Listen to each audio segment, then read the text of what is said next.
All right, what is up, guys? Hello, football fans. Welcome to Lumia Sports Podcast. We are going to give you guys our Monday morning reaction to the NFL Week 15 games. A lot going on. We just want to break them down game by game, but obviously, big games. You had huge opponents like Rams, Lions, Bills, Patriots, terrible injuries at this point of the NFL season, and some blowouts from teams that were a little unsuspecting. But first things first, let's get to Bills Patriots. Bills Patriots. Looking at that game, I mean, Josh was tough. 243 yards. He had 3 touchdowns. James Cook was cooking as well. This was a tough one for the Patriots, mainly because they were up already. They were up 21-0. So you're thinking like that. I can't even lie to you guys. I was really thinking that, I had picked the Bills to win, and I was like, this was dumb. I should have just picked the obvious better team in the situation, which I thought was the Patriots. Still do, I think, have the Patriots going to the Super Bowl. But this was definitely, for sure, a tough loss. And I mean, we got to ask a little bit. I don't want to ask this question, but like Drake Maye, not the best performance. Can't say he's exposed, but 14-25. It wasn't like he was bad, but he did have a turnover. Now, the turnover was on a 3rd and long. He was just throwing it up, so it was kind of a punt, and he was doing a lot of running too. He had 2 rushing touchdowns, which was big. I think Drake Maye was good. It's just tough because with the Drake Maye thing, you got to remember, like, you're comparing him to, I don't know the guy he's playing across from, and that's a tough ask. Like, that is Josh Allen. And to his credit, he already did beat Josh Allen once, but this time just couldn't do it. I also think for the Bills, one of the things, I mean, you see it like they're up there with rushing yards. I mean, them and the Bears just keep switching back and forth. But they were number 1 heading into the week. And like James, and now they are really bad at stopping the run. And Travion Henderson was honestly and clearly to me doing way more. I mean, doing more than James Cook. It wasn't like James Cook was bad by any measure. It was just, Travion Henderson's actually getting 50-yard runs, which hilariously enough they were giving Drake Maye. I mean, Drake Maye did go crazy. He did go down the field and block on that play, which is really, really cool. But I do think it's kind of funny giving him all credit kind of for that play, like watching live. But, I mean, he did sprint 7 yards. You don't really see that too much. So I think things get interesting, though. I think the Patriots had a chance to kind of establish control. Obviously, the Broncos would still be there right with them for the number 1 seed. So it wasn't like they could establish control of the number 1 seed, but I think they could have distanced themselves. And I even think if they were to play the Bills again, you'd go, it's hard to be a team 3 straight times. But maybe a little distance from some of these other teams, like the Jags, who we'll talk about. The Texans are suddenly appearing interesting. The Chargers just keep winning games. So I just think it's interesting kind of how we view them because their defense was getting pieced up. Like, their defense was top 5 in the league, and they let up 35. Now, obviously, hard to stop Josh Allen. James Cook, that running game, absolutely, right? Like, we saw them put up 44 against the Buccaneers. We've seen that offense and that guy, Josh Allen, do that. But you definitely, you do want to be better than that. And the biggest thing is that they had the 21-0 lead. I don't think this loss, I view it the same if they were up like 10-0, 14-0. Now, we've even seen 20. I mean, look, man, my Eagles lost 21-point lead to the Cowboys. 21-point leads get evaporated pretty quick now in the league, but letting up 5 straight touchdowns, not ideal. Another thing that's really interesting with the Bills, right? Because you saw at the end of the game, Drake Maye had 2 possessions, 2 opportunities to kind of go down the field. They went 3 and out twice, couldn't move the ball. That passing defense started strapping them up. Milano had 2 sacks in this game. But one thing that's really interesting about the Bills to me is the fact that they're so good at kick returning. And this actually helped them a lot in the Bucs game, but it really turned the game around because one time they returned it to like the 45, their own 45, and they got a face mask at the end. And the other time, Ray Davis, I mean, he just took it all the way to the 40. But they had two possessions essentially where they're starting on the Patriots' 40-yard line. Like they were starting like right there. So I think that's as the league has transitioned over to making special teams matter, I do think it's interesting that the Bills are like that good at it. Like they're like and it's not the first game that this has happened. That's why I'm bringing it up. Like we've seen kick returners kind of have games. I just threw something I wasn't supposed to throw. Oops. But I saw it against the Buccaneers where they were just starting at the 50 most of the game. And then, they scored touchdowns. And then, yes, Josh Allen got into rhythm and all that stuff. And he was dominant against them. But I just think that's definitely a strength they have. Now, we know the running defense is awful. Again, and Trayvon is a monster. But that passing defense we've seen now, Mahomes, I mean, well, that is what it is. But we've seen – I'm trying to think, actually. I mean, Joe Burrow threw 2 picks, and that started his whatever he's going through, man. His loss of fun for the game, his depression right now about football. But I don't know. I think that was interesting now for the Bills, and I thought they'd win that game because I thought that they are real contenders to still win a Super Bowl because as time goes on, I mean, right now, it's hard to say people are playing better than Josh. Like, the 3rd and goal, 15-yard pass was just crazy, changed the game, huge touchdown. They were down by 3, and he just rolls out and just throws an absolutely perfect pass to Dawson Knox, who wasn't really that open, and it's just like, oh, yeah, okay. And that's what he started to do more. And when he tamps down on the turnovers, I think this is when you see a whole different unit. So, Patriots still up 1 game. Remember, the Bills also lost to the Dolphins. So, the Patriots would not only have to lose another game, but they would have to lose another game in the division. Don't really know if that's happening. Don't see it happening. It's not like the Patriots like they were falling apart by any means. So, I still think the Patriots get home field advantage. But that is really interesting because I think there's a strong chance these two teams meet again. Number 2, unfortunately, we do have to go with the two sad injuries. Micah Parsons, he tore his ACL toward the end of the Broncos game, crushing for them, mainly because, you know what I mean, they are seen as Super Bowl contenders, and a lot of the reasons that we jumped them up a level is because of Micah Parsons. Like some of the games he's had against the Lions, he just cooked them twice, where we've seen him be a difference maker. And without him, and we'll jump right into that in a second, but without him, that's a devastating injury. And obviously Patrick Mahomes with the Chiefs, like trying to make something happen late in the game, tearing his ACL. And these injuries suck too because, and I know the emotional aspect, I'm not trying to get straight analytical, but I'm an analytical guy.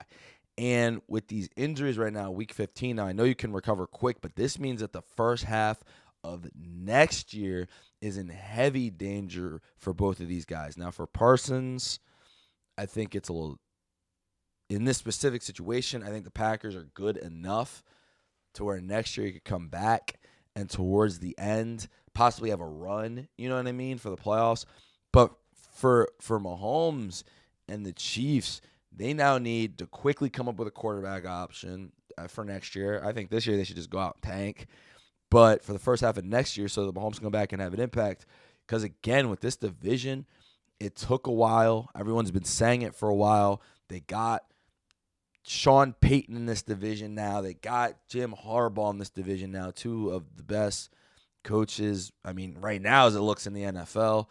And, I mean, even though Pete Carroll's lost, there's clearly the rest of their division has been responding to the Chiefs and trying to get better. Defensive players first, right?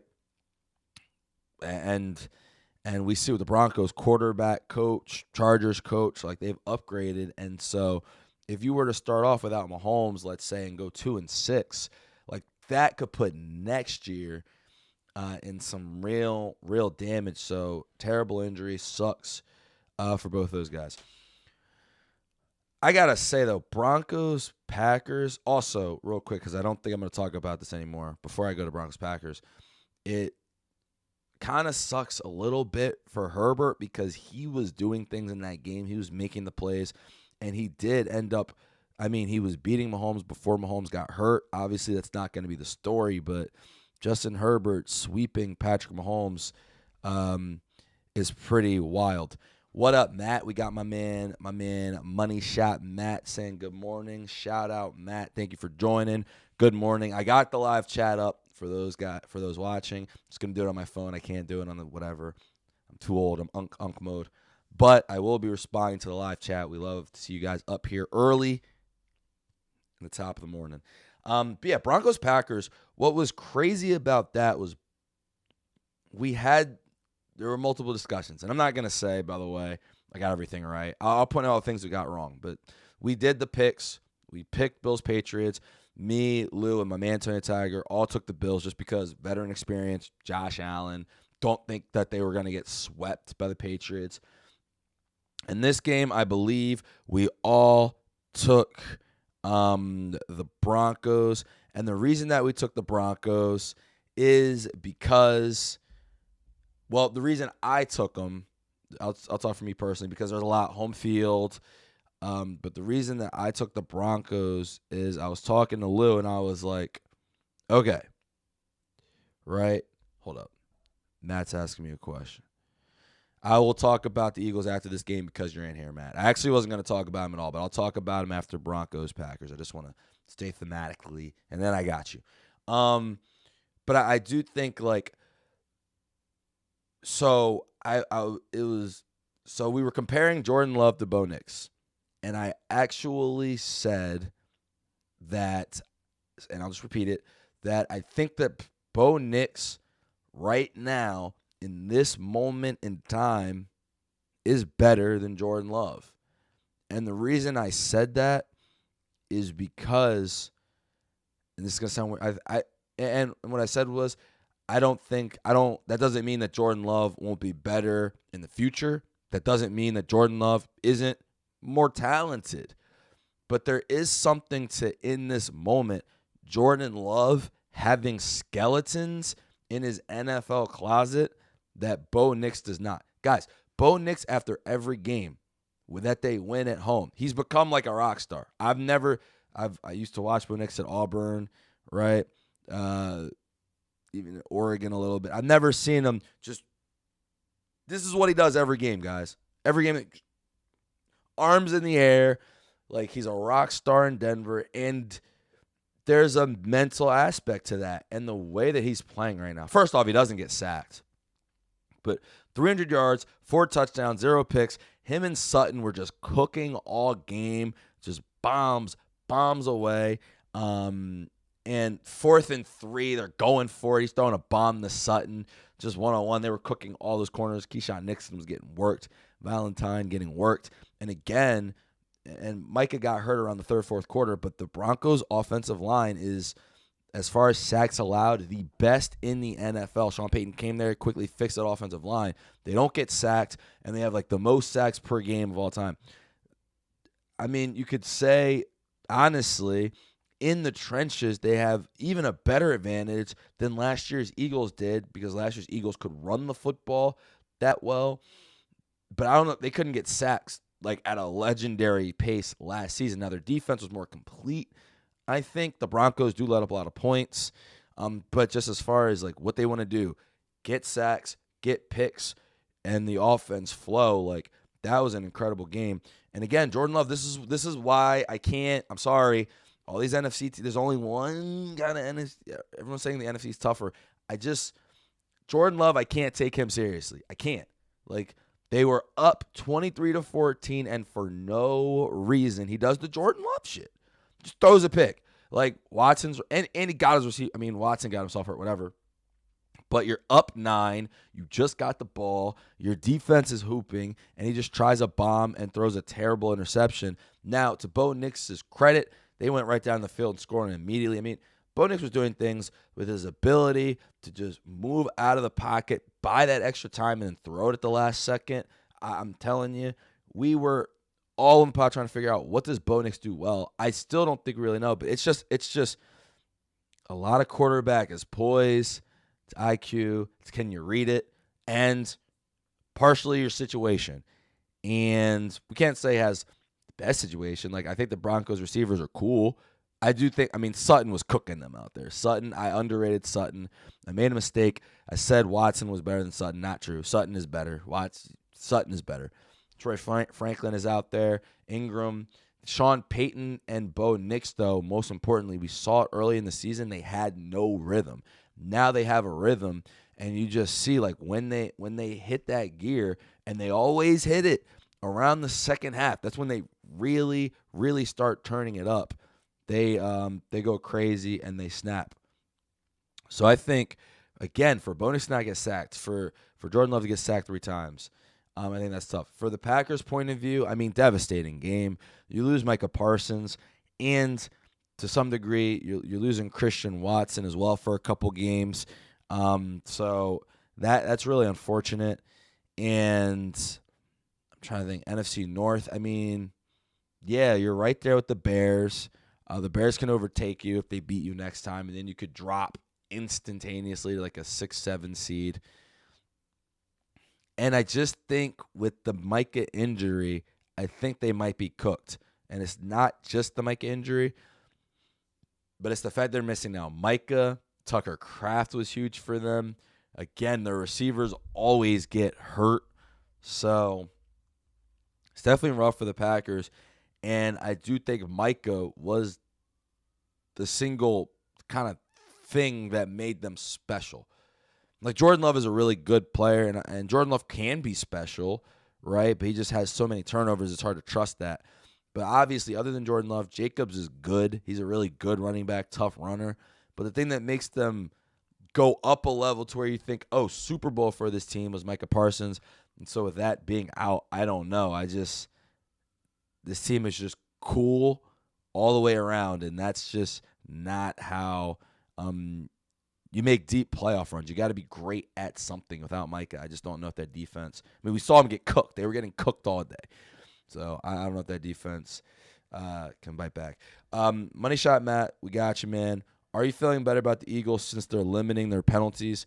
I don't know if they're limiting their penalties as much as the Raiders just are awful. And so I guess I'll touch on it. The Eagles beat the Raiders 31-0. Tank Bigsby finally got to run the ball, thank God. Hurts was good, really good. Didn't miss any passes, 12 for 15. Now, stuff was wide open. My God, the Raiders are awful. And our defense completely shut them down. I do like the fact that the defense got a shutout. Good for their morale. We got the positivity bunny out of there. The offense looked back. And I do like the fact that Devontae Smith became the number 1 receiver again. We didn't throw it a lot, but Devontae's got to be the one on those deep balls. And that's just got to be how it is. And, you saw him just cook on a deep route, some random Raiders, normal dev player. But he cooked them, and that's why Devontae needs to be the number 1, because AJ in that situation, he's just not getting as much separation this year. Sorry, it's just what's happening. Rams-Lions, man. Matthew Stafford was on fire. 368 yards, 2 touchdowns, only 1 interception. Puka was even more on fire. He got hurt toward the end of the game, then came back for reasons that remain unclear, but Puka gets hurt all the time and just runs back into there. But 9 catches, 181 yards for Puka out there. He was just unguardable all game. Like, his ability to just separate, get open for bombs. And I know the Lions secondary is hurt, but, CD was doing it to him too. The Lions secondary is pretty banged up. I was expecting the Rams to really blow out the Lions. And I think the spread was 6. So I think we won the spread against Lou. I think me and Tony took the Rams, took the Lions. I was actually impressed, I can't lie, a little bit by both of these teams. Even though I think the Rams are the best team in the league, and I do think they're going to the Super Bowl, just because their offense is so explosive. I will say about the Rams, though, I think it's a little unfair if I say that, though, because like Jared Goff was really, really good again. 330 yards, 3 touchdowns, no turnovers. I actually think he got sold a little bit, not from his players, because J-Mo was great. Amon-Ra St. Brown was cooking all game. But they were not effective running the ball. 12 rushes, 36 yards. There's nothing wrong with that. Like, Gibbs can't be amazing every week. However, the problem comes when you're down by 10 in the fourth quarter, 3rd and 11, and Dan Campbell doesn't even let them throw the ball. Instead, they weirdly settle for a field goal, and it was just curious because it's like, yo, Dan, bro, your defense isn't going to stop these guys. Are you not paying attention? Like, you got to let Goff throw the ball there. And I really do think that decision, I don't think they were going to win the game because, again, even if they score a touchdown, the Rams were not getting stopped. And so you would have had to, at some point, stop them, and they just could not do it. But I do think that was an interesting call. I mean, the Rams are just a complete team, man. We talked about Puka. Now, the Devontae Adams, he got hurt on a deep ball. I believe it's a hamstring. So we'll see if he's okay. But Parkinson went out there. Parkinson got 2 touchdowns himself as the tight end. He was their second kind of primary receiver in this game. Blake Corum and Kyron Williams are just nasty. I mean, both those guys had over 70 yards. 2 touchdowns for Kyron, 1 for Corum. They were just dominant, and it's just like every play. Like Sean McVay's it seems like they're just cooking every single play. Matthew Stafford is just running offense great. And the question after this one is, did he go up in envy? Is he now over Drake May? I think it's possible. I think he 368 is crazy. And we put Drake May over him for a game against the Giants. So now they got the same record, and Stafford's numbers are way better. And Stafford's the 1 seed in his conference, and Bo Nix isn't in the MVP conversation, unfortunately, for QB wins guys. But I do think, right, I think Stafford took the lead, and that was just, I mean, when they get rolling, now the big thing for the Rams is, man, they got to be healthy. I really think that's Puka gets hurt all the time. Devontae gets hurt all the time. Obviously, without them, you're not the same team. But I think if they can stay healthy up to that point, I think they're going to be your Super Bowl champs. But got to say my Eagles have a shot. We beat them. So, Bears-Browns. I can't lie to you guys. I saw this shit coming. I saw it so obviously to the point that, I mean, me and Tony were just laughing. We got this one right, but we were laughing at Lou a little bit because he took the Browns. He bought into Shedeur hype. My girlfriend played Shedeur in fantasy over Brissett. And I'm like, guys, we're doing too much here. I love Shedeur. But as the time goes on, you start coming to, okay, the Titans are awful, and they couldn't beat them. More importantly, the Titans just ran the ball over them because, I mean, it'd be that person, but you can't blame him. Myles Garrett is kind of stat padding a little bit. I looked, didn't peep. I'm like, how did he get a sack and a half in this game? Now, I was watching for the first half. He didn't do it, but he was going to get that. He's going to break this record.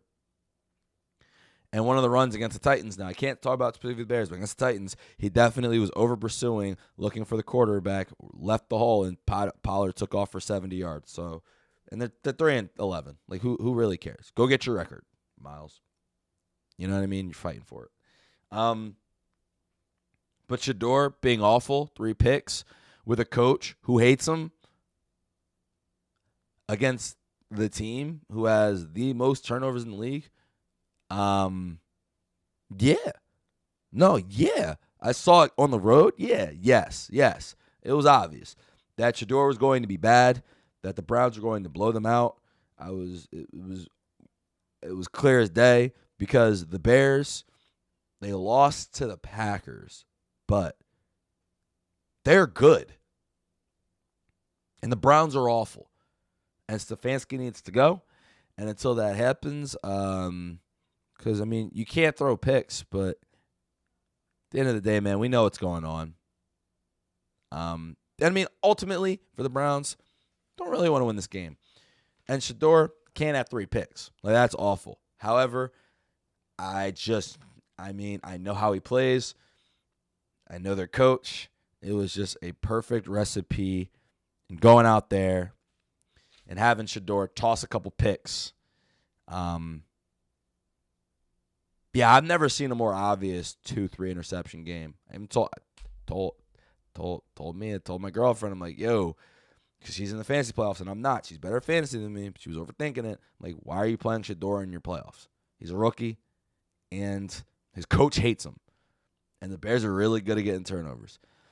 And the answer, of course, Brissett was playing the Texans, and we'll get to that, but he's just going to keep throwing the ball.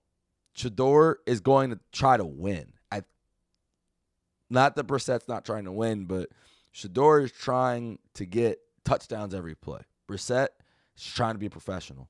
He's 33, Two wildly different things. Seahawks Colts. I don't really care. I just, as the weeks go on, man, I get what the Seahawks.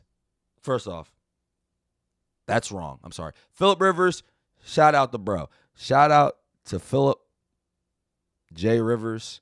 I don't know if that's your middle name. I'm making a Futurama joke. But shout out Phillip Rivers. He went out there at 44. He didn't die. And he was cool. He went out there. He got a touchdown. He handed the ball off to JT. He just tried to keep them getting field goals. They just couldn't match the field goals that Seattle was getting with Jason Myers going 6 for 6. But ultimately, everyone keeps telling me when I say the Rams, right? The counter to the Rams going to the Super Bowl. There's 2. There's the Eagles, who just went. Understandable. And even that, by the way, I think that, Lou said that on the podcast. The only reason I'm bringing that up, and I think that's a little ridiculous right now. I don't care about the Raiders. They normally don't have offensive flow. But anyway. But the biggest one has been the Seahawks. And the Seahawks look like, man, they can be so much better than all these other teams when they really explode. But, I watched them play the Rams, and they did look even. I just don't trust Sam Darnold. And I think the other thing really that's going to hurt them, their running game. These guys, they keep running this sharp Kenneth Walker thing. In some games it'll work. But let me tell you, when it does not work, it looks really ugly. This game, 22 rushes, 50 yards. They both look like a couple of plodding guys going nowhere. They can get on you. They can get the momentum rolling. And JSN, the real problem is when JSN gets taken out, yikes, right? But this game, 113. One catch he had was just crazy. I saw he caught it and then just juked out a guy somehow as soon as he caught the ball. JSN is ridiculous. I still think he's the best receiver in the league this year. Puka fighting hard for it. But I just don't trust the Seahawks team. I don't. I do think that, it's going to sound weird, I do think that when you look at the metrics, how good they are in scoring offense and scoring defense, they're top 5 in both. They're high up on, they blow people out, which is very important to win a Super Bowl. They have been on a long winning streak. Again, very important winning Super Bowl. You have to have a 4-game winning streak. You want to blow out around 3 to 4 teams. I think they've blown out 5 or 6. They can absolutely stomp out a bad team like that. By 30, fast. They get kick return touchdowns, punt return touchdowns, defensive touchdowns, and bombs. They have a lot of different ways to score and score on you quick. However, if they don't get those, and if the offense can look competent, and they have to play a tight game, We've seen them lose to the 49ers, first game of the year, 17-13. We've seen them lose to the Rams, 21-19. And we've seen them lose to the Buccaneers, 38-34. They struggle kind of in some of these close game situations. They don't get blown out. They're actually, which again, you could put that as a feather in their cap. They're a little too good to be absolutely smoked. However, can't lose all these games. Now, they did beat the Colts, but that's just, so, hey, look, that's a clutch win. Colts are technically a winning team. I know the circumstances.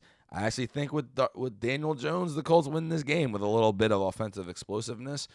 Or Daniel Jones throws a pick 6 and the Seahawks wins by 10. One of those two things would have happened. But I do think it's really interesting that maybe this is unfair because this is the one week that they didn't blow someone out.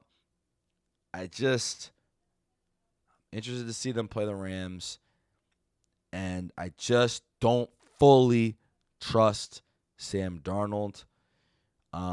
Watching this game, they just couldn't get over, you know what I mean? That hump, like, I remember them being in the red zone, and I think he missed, like, an open pass. To be fair, while this game was going on, I was glued to Rams-Lions. But it was on the other screen, and I just sometimes feels a little weird. And it's just like, I just got to see Sam Darnold in the playoffs. That's really what it is. If this was a quarterback that not even won a Super Bowl, but just, I don't even want to say the name I was going to say. I was going to say like Josh Allen. But even like I'm trying to think of a quarterback who's on his level. Like even Brock Purdy, for instance. If Brock Purdy would have played the game that Sam Darnold just played, 0 touchdowns, 0 picks, I think that's cool. I think my nervousness, though, Sam Darnold comes in those big moments, and we know that he can implode. Whereas Brock Purdy will have a game, but he won't completely implode. We've already seen it with Darnold early this year, so we'll see if he gets over that, but can't fully trust him. Ravens-Bengals. So I didn't tune this one as well, but a couple things. Lamar, 12 passes is crazy, which is exactly where they wanted him, which is what everyone's been asking for. Henry and Keaton going in, running the ball. And their defense was dominant. Joe Burrow, 0 points, 2 interceptions. Guys, I'm supposed to believe that he's better than Jalen Hurts, and I'm sorry, I just can't do it. Also, because we always talk about the games where, Burrow just last week lost them the playoffs. Now, he was great against the Bills, right? But, he did throw 2 picks at the end of the game. To like lose them the game. And we all know once you get 9 losses, you're not winning the AFC North. Tomlin's got a job to do. So the game was so bad because the Ravens won by 24-0. All I saw was Rashad Ali get a touchdown. And maybe I'll deep dive into it later. Didn't really check it out. But what I did watch, going back, I took a look at Joe Burrow's interview where he was, and basically, he sounds like? He sounds like a more verbal Andrew Luck right now. That was alarming. That was not ideal from your quarterback to say, which is like, I'm just thinking, like, why am I doing all this? Like, it's not as fun as it used to be. And they were like, has this not been fun for you? He's like, no. It's been like a couple years. Some interesting stuff, man. And they were asking him, basically, they asked him another question, like, hey, is it just like on the field, off the field? He's like, it's a little bit of both. Yikes. I also would say Joe Burrow has a little bit of an emo streak. Not in a bad way. I think that's kind of just his hairstyle, his style of, you know what I mean? Like a rock kind of emo, you know what I mean, vibe. So I also think, though, I watched the quarterback documentary. Joe Burrow likes going to Europe, likes fancy stuff. He's in Cincinnati, getting the absolute shit beat out of him.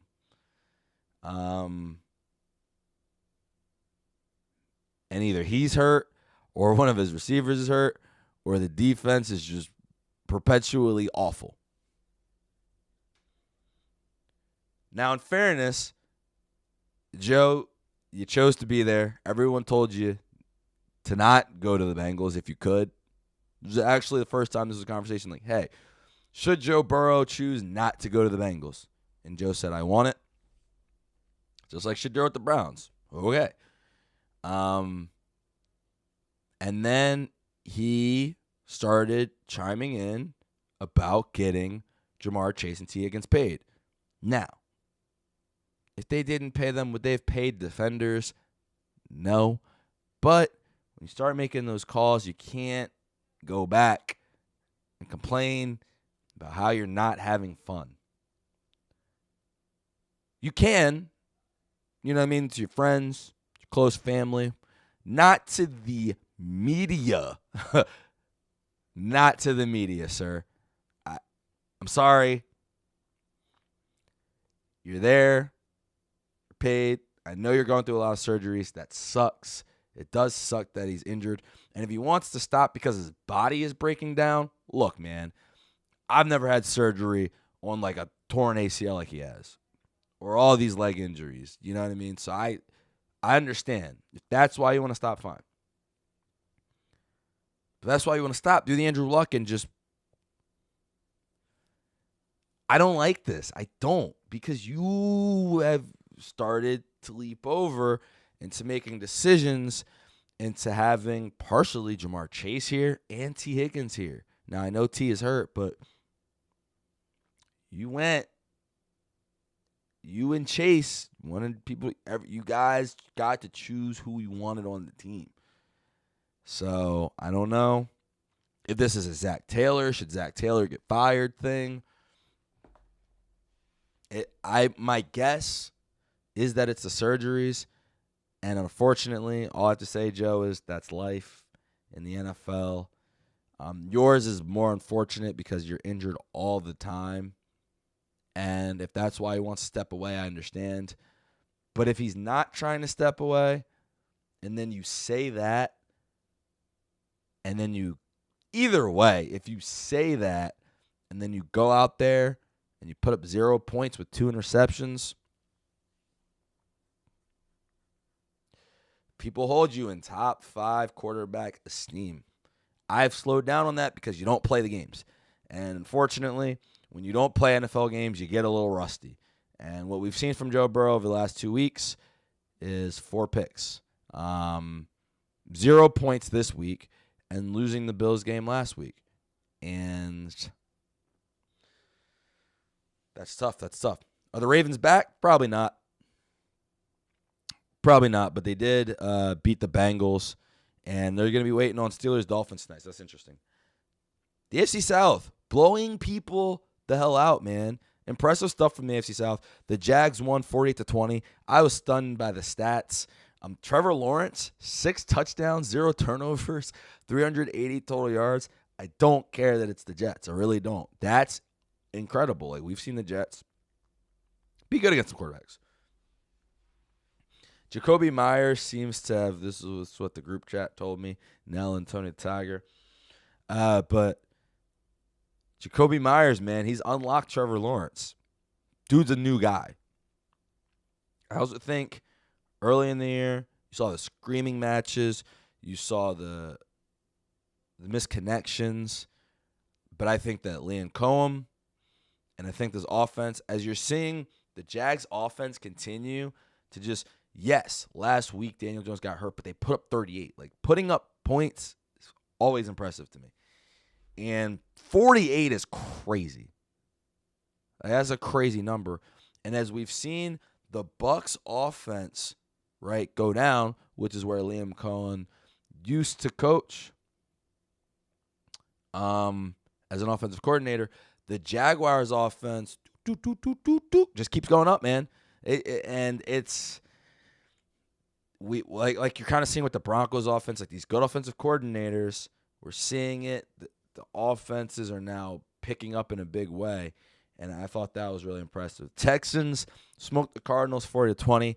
Unfortunately, I would be more impressed if every team didn't just smoke the Cardinals now, like we've seen the Rams and their whole division kind of do it. But the Texans did it. C.J. Stroud, 233 touchdowns, no interceptions. That is the game that I think a lot of people have just been waiting for C.J. Stroud. Just be normal. Just be normal. Just don't throw picks. Jawar Jordan, new running back in. I don't know if Chubb was hurt or just didn't play, but 101 yards for him. He had a 50-yard run. That's huge.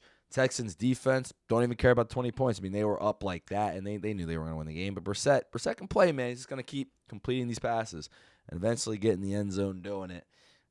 But both the teams in this division, it's been a weak division for years. It is not a weak division this year. And to be honest, I'm actually just kind of hoping these teams don't have to play each other in the first round. I'm just interested in how good they really are. Like, I want to see, but I think right now the Texans are the 6th seed. I want to see, you know what I mean? No, because the Bills. Yeah, so the Chargers are the 6th seed. The Texans are the 7th seed. That's right, because the Bills are the 5. I'm trying to see, you know what I mean? Jags, Chargers. I'm trying to see Texans, Patriots. I think those would be thrilling games. Rather than the division matchups.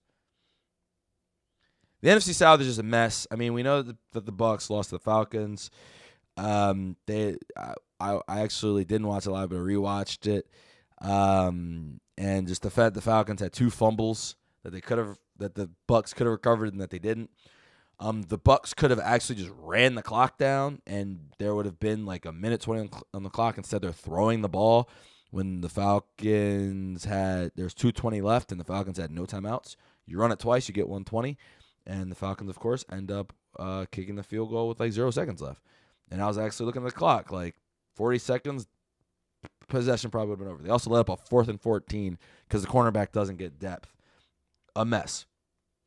Panthers, Saints, didn't watch. Now, Shra is tough, but, I mean, just back-to-back weeks. Back-to-back times that the Panthers have lost to the Saints. Just can't beat them. Just can't beat the Saints. Swept by the Saints. Ouch. Bucks lose to the Falcons and the Saints. Yikes. Another division games, but guys, these teams are not good. Getting swept by the Saints is crazy. Now, fortunately, like I said, watching the games, didn't see how it happened, but that is kind of wild. And, so I'm definitely... We didn't talk about them, but 9 beat up on the Cowboys. Love to see that. Cowboys losing 34-20. Their playoff hopes probably were done. They're officially done now. Can't say they were completely done with us beating the Raiders because everyone expected that. But just the Eagles not being complete collapse kind of cooks that. And yeah, JJ McCarthy. Who knows, man? 3 touchdowns this game, 1 pick. Cowboys defense does stink, but that was really interesting. So, guys, throughout the week, we are also going to come out with videos on some of these games. We're not going to do all of them, but some of the big games with video breakdown. So check that out. Check out some of our other lives. We do the previews live as well. Thank you so much for listening. Thank you, guys. Shout out to Matt for joining the chat. I'm going to keep the chat up more often so we can keep an eye out. But hope you guys enjoyed. And I can't wait, man. Steelers-Dolphins tonight. I'm kind of excited. And more importantly, for week 16 of the season, have a good one.